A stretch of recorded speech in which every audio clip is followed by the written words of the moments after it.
Hi friends, welcome back to my channel, and this is Windows Server 2025 Complete Master Course 0 to Expert, and this is part 8th video in this course. So in this video we are going to do a post AD installation task in Windows Server 2025.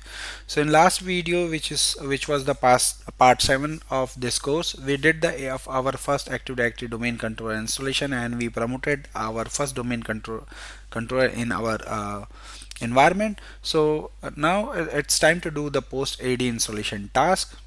So in the post AD installation task, we will verify the Active Directory DNS, create OU organization unit, create users group, configure group policies and DNS configuration, configure time synchronization, then configure sysvol share, and then backup Active Directory domain control. So these are the some critical post AD installation tasks.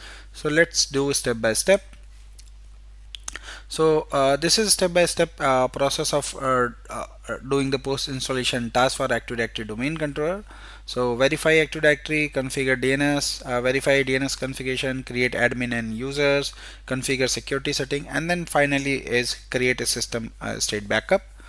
And this is our domain controller, which we promoted as a domain a DC basically in last video. So this is my domain controller. So before before going and doing the post installation task, let's understand few basic things. So once you do the installation of your promoted your domain controller as a Active Directory domain controller, go and verify your DNS setting, because most of the time it's going to change the DNS setting. So if I go to network interface card, you should be able to see DNS is removed. So that's what I was telling. So we need to add the DNS record, so it will return to one loopback adapter IP. So I'll go ahead and first add the DNS record here, and then once the DNS is added, you basically go ahead and verify. This is looks good now. Now the very first thing, you should go in your Active Directory site and services, and you should rename your site.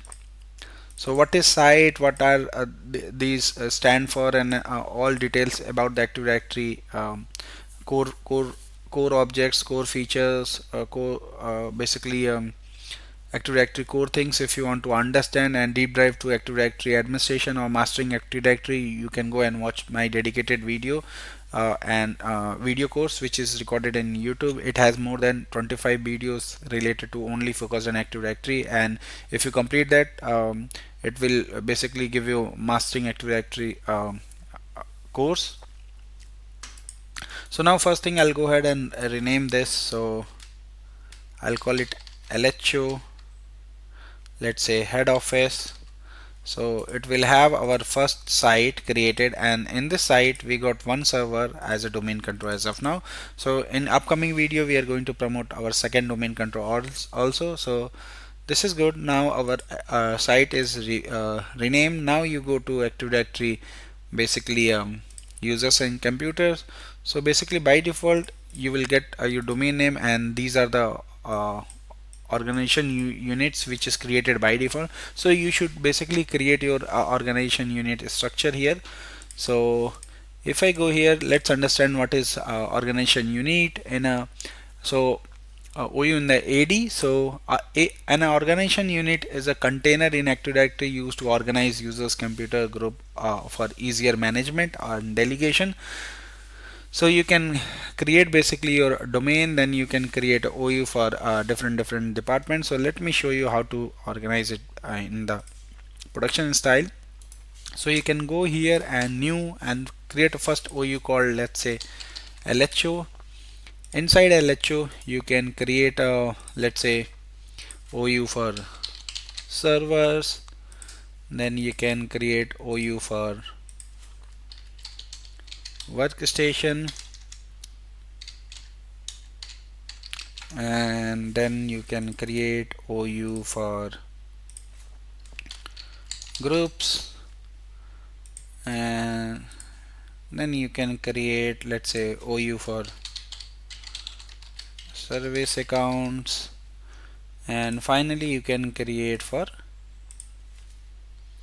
basically users. So inside the users you can create different OUs, for example, you can create for HR.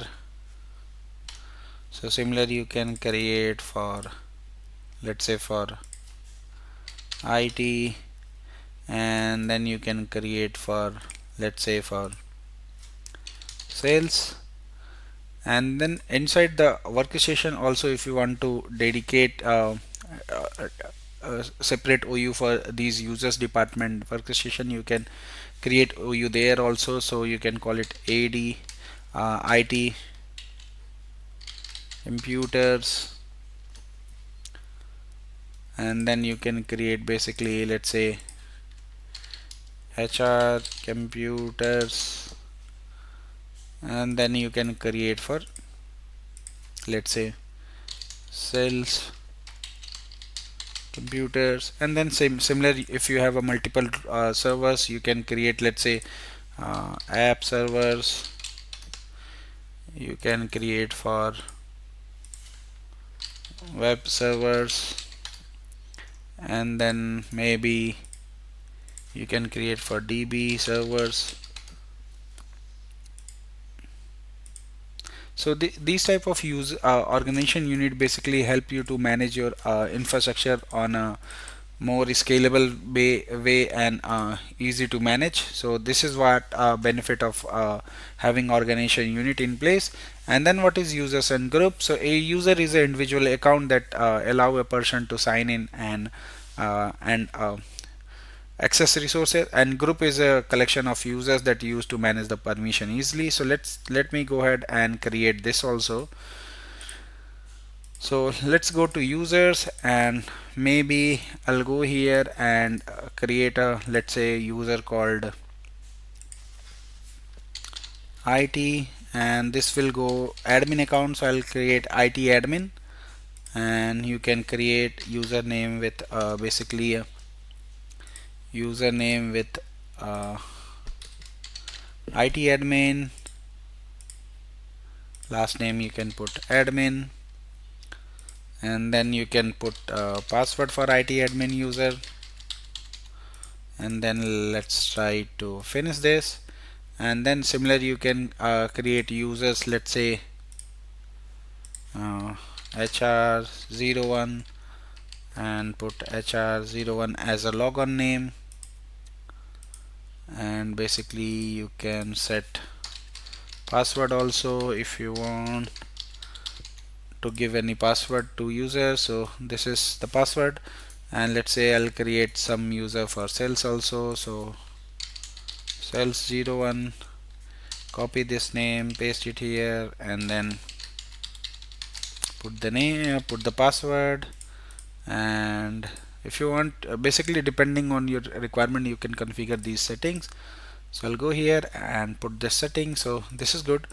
Now we have created our users, and then now let me go ahead and create one group and put this user in group. So I'll create one group, let's say called it IT admin, and then I'll create global group. So I'll put GG, which is a global group basically, and this is a global group. We can identify with the name global group underscore IT admin. So I'll go click here, and then I can go here in the members, and I can add users here to become a part of this group. So I have added here, and then let me go ahead and create basically a new group for GG underscore, let's say, HR. So this is going to be a, I'll go ahead and add my HR user here, and then finally let's create one global group for sales. So sales, and then I'll add sales user here, sales. So we created organization units, we created users, and then we added those users in newly created group. So this is pretty much how what you do need to do at the users and organization level once your domain controller is promoted as a DC. And then let's go ahead and basically verify the DNS also. So let me go here and open DNS, and you can see the DNS is created and you have all the required if I go here, you should be able to see all the records are created. So we have a name server record, and the site is renamed, which we had just renamed LHO head office. And then if you want, you can go ahead and click create the reverse lookup zone also. So let me go ahead and create a reverse lookup zone also. So we will discuss these things in detail in DNS videos. So I'll go here, click next, and this is going to be a reverse lookup zone is also created. Now we validated DNS and these things. Now we will configure some security setting in upcoming video, and we will have a dedicated session for configuring the system state backup for Active Directory. So last thing which I wanted to show you, join our computers in domain. So here if I go, this is my client machine. So now if I go and show you the IP address configuration, so let me show you first IP address configuration. So CMD, so let me go on terminal and put the IP config also, IP configs also. It will give you the all IP details, so you can see the 51, and then it has a gateway and DNS. So everything looks good. So I'll go in my system and then I'll try to join this machine in domain. So join in domain, click on change, and this machine is already renamed. And then I'll put here, let's say labsandsound.lan, and if you click here more, you can basically specify the details also. So I'll go here and hit enter. Now I'll put my credential and join these machines in domain. So welcome to Labs Hands On domain. So this is good. Now I'll go ahead and reboot this machine. Similar way, I'll go ahead and try to basically join all my machines in the domain. So here, and then join, and then put the domain name. So labshands.on.lan, and then put the credential.